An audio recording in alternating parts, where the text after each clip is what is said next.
একদিন বাদশাহ হারুন রশিদ তার স্ত্রীকে নিয়ে নদীর পাড়ে হাঁটছিলেন। হঠাৎ করে তাকাই দেখেন বাহলুল পাগল বালির মধ্যে কি জানি কি একটা করছে।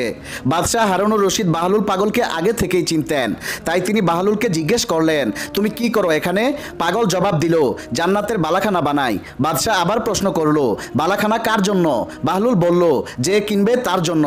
তখন বাদশাহ তার কথা শুনে স্ত্রীর সাথে হেসে হেসে বলল, পাগলের মনে হয় মাথা ঠিক নাই আজকে, তাই উল্টাপাল্টা কি জানি কি বলছে, সে নাকি জান্নাতের বালাখানা বানাচ্ছে।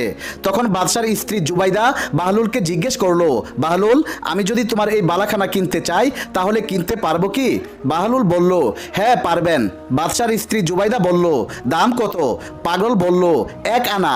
তখন জুবাইদা বাহলুল পাগলকে 1 আনা দিয়ে দিলেন। এবার বাদশাহ হারুন রশিদের স্ত্রী জুবাইদা বাহলুল পাগলকে বলল, বাহলুল, এখন আমার বালাখানা আমাকে দিয়ে দাও। বাহলুল বলল, যান, বাড়ি চলে যান, আপনি বালাখানা পেয়ে গেছেন। তখন তারা সেখান থেকে হাসতে হাসতে বাড়ি চলে আসলো।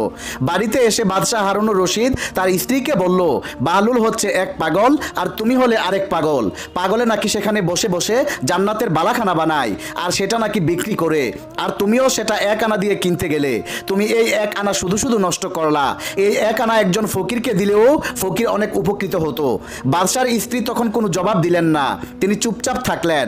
অতঃপর ওই দিন রাতে ঘুমের ঘোরে বাদশাহ স্বপ্ন দেখেন যে কিয়ামত সংগঠিত হয়ে গেছে আর এই দুনিয়ায় যারা মুমিন বান্দা ছিলেন তাদেরকে আল্লাহ তাআলা জান্নাত দান করছেন। তিনি নিজেও জান্নাতের মধ্যে ঘোরাঘুরি করছিলেন। ঘুরতে ঘুরতে গিয়ে দেখেন বিশাল আকৃতির খুবই সুন্দর মানের হীরামণি মুক্তা দিয়ে সাজানো অপূর্ব একটা বালাখানা দেখা যায়। বাদশাহ কাছে গেলেন, গিয়ে দেখলেন বালাখানার মধ্যে নাম লেখা জুবাইদা। তখন বাদশাহ ভিতরে ঢুকতে চাইলেন, কিন্তু সেখানে থাকা গেটের প্রহরী তাকে বাধা দিয়ে বললেন, আপনি ভিতরে ঢুকতে পারবেন না, দেখছেন না এখানে জুবাইদা নাম লেখা। বাদশাহ তখন বলল, এখানে আমার স্ত্রী আছে। প্রহরী বলল, আপনার স্ত্রী দুনিয়ায়, এখানে নয়, আপনি ওই প্রাসাদের ভিতরে ঢুকতে পারবেন না। এরপর সাথে সাথে বাদশার ঘুম ভেঙে গেল। সকালে ঘুম থেকে উঠে হারুন রশিদ চিন্তা করছে, এটা আমি কি দেখলাম।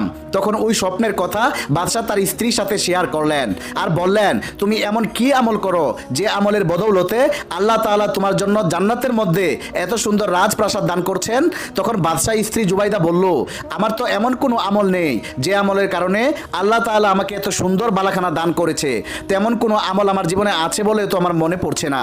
তবে হ্যাঁ, কালকে তো বাহলুল পাগলের কাছ থেকে 1 আনা দিয়ে জান্নাতের বালাখানা কিনেছিলাম, ভুলে গেলেন নাকি আপনি? আমার তো মনে হয় আপনি এই স্বপ্নই দেখেছেন। তখন বাদশাহ বলল, হ্যাঁ, আমারও তাই মনে হচ্ছে এখন। আর তাই যদি হয় তাহলে সে তো আসলে সাধারণ পাগল নয়। বাদশাহ মনে মনে চিন্তা করতে লাগলো, তাহলে কালকে তো আমি বড় লস খেয়ে গেলাম। তিনি মনে মনে খুবই আফসোস করতে লাগলেন আর বলতে লাগলেন, হাই, আমি একই করলাম, কালকে যদি 1 আনা দিয়া জান্নাত কিনে নিতাম তাহলে কতই না ভালো হতো। বাদশাহ মনে মনে সিদ্ধান্ত নিল আগামীকাল তার স্ত্রীকে নিয়ে আবার সেই নদীর পাড়ে হাঁটতে যাবে। পরের দিন বাদশাহ হারুন রশিদ আবার তার স্ত্রীকে সাথে নিয়ে নদীর পাড়ে হাঁটতে বের হয়েছেন আর মনে মনে ওই পাগলকে খুঁজছেন।